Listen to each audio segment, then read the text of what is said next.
Hello everyone, నమస్తే, welcome back to my channel. ఎలా ఉన్నారండి? అందరూ బాగున్నారా?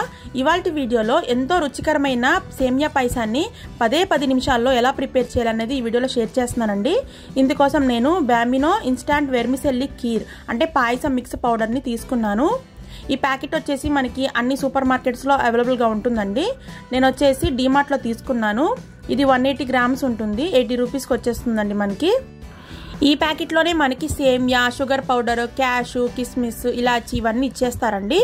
ఇప్పుడు వచ్చేసి మెజర్మెంట్స్ చూపిస్తున్నానండి. ఇక్కడ చూపిస్తున్న గ్లాస్ బౌల్లో నేను ఈ పౌడర్ని తీసుకుంటున్నాను. 1 cup of instant kheer mix పౌడర్కి మనకి 3 కప్స్ ఆఫ్ మిల్క్ అయితే పర్ఫెక్ట్గా సరిపోతుంది. సో టెక్స్చర్ చూసారు కదా, మనకి దీనిలోని సేమియా, షుగర్ పౌడర్, క్యాషు, కిస్మిస్, ఇలాచి పౌడర్ అన్నీ వచ్చేస్తాయండి.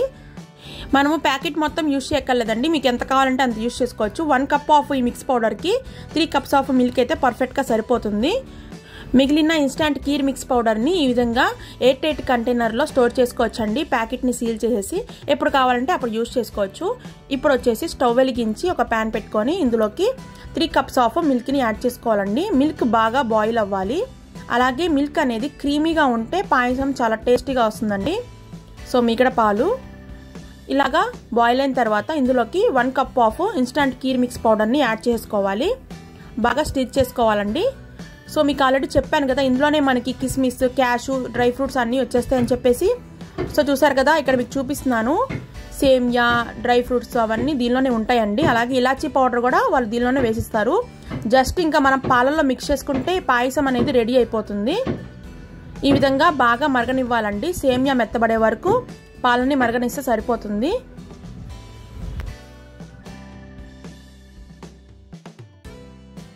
ఒక 5 మినిట్స్ వరకు ఈ విధంగా బాయిల్ చేసుకుంటే సేమియా అనేది ఈజీగా ఉడికిపోతుంది.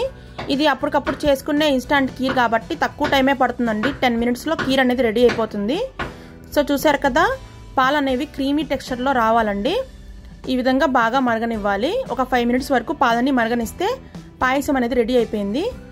సో చూసారు కదా, ఇంకా స్టవ్ ఆఫ్ చేసేసి సర్వింగ్ బౌల్లోకి సర్వ్ చేసుకుంటే ఎంతో టేస్టీగా ఉండే ఇన్స్టాంట్ కీర్ అనేది రెడీ అయిపోతుందండి. ఇలాంటి ఇన్స్టాంట్ కీర్ మిక్స్ పౌడర్స్ మన ఇంటికి సడన్గా రిలేటివ్స్ వచ్చినప్పుడు చాలా బాగా యూజ్ అవుతాయండి. టేస్ట్ కూడా చాలా బాగుంటుంది. మనము ఇన్స్టాంట్గా చేసిన కీర్ లాగా ఉండదు. సో మనం ఇంట్లో ఎప్పుడు ప్రిపేర్ చేసుకునే కీర్ లానే అనిపిస్తుంది టేస్ట్ అయితే. మనకి దీని లోపలే అన్ని రకాల డ్రై ఫ్రూట్స్, ఇలాచీ పౌడర్ అన్నీ ఉంటాయి కాబట్టి చాలా బాగుంటుందండి టేస్ట్. అప్పుడప్పుడు మేము ఇవి చేసుకొని తింటూ ఉంటాము. హోప్ ఈ వీడియో మీకు యూస్ఫుల్ అవుతుందని అనుకుంటున్నాను. ఈ వీడియో మీకు నచ్చినట్లయితే నా వీడియోని లైక్ చేయండి, షేర్ చేయండి, అలాగే మన ఛానల్ని సబ్స్క్రైబ్ చేయండి. Thank you so much for watching my video. Take care, have a nice day, bye.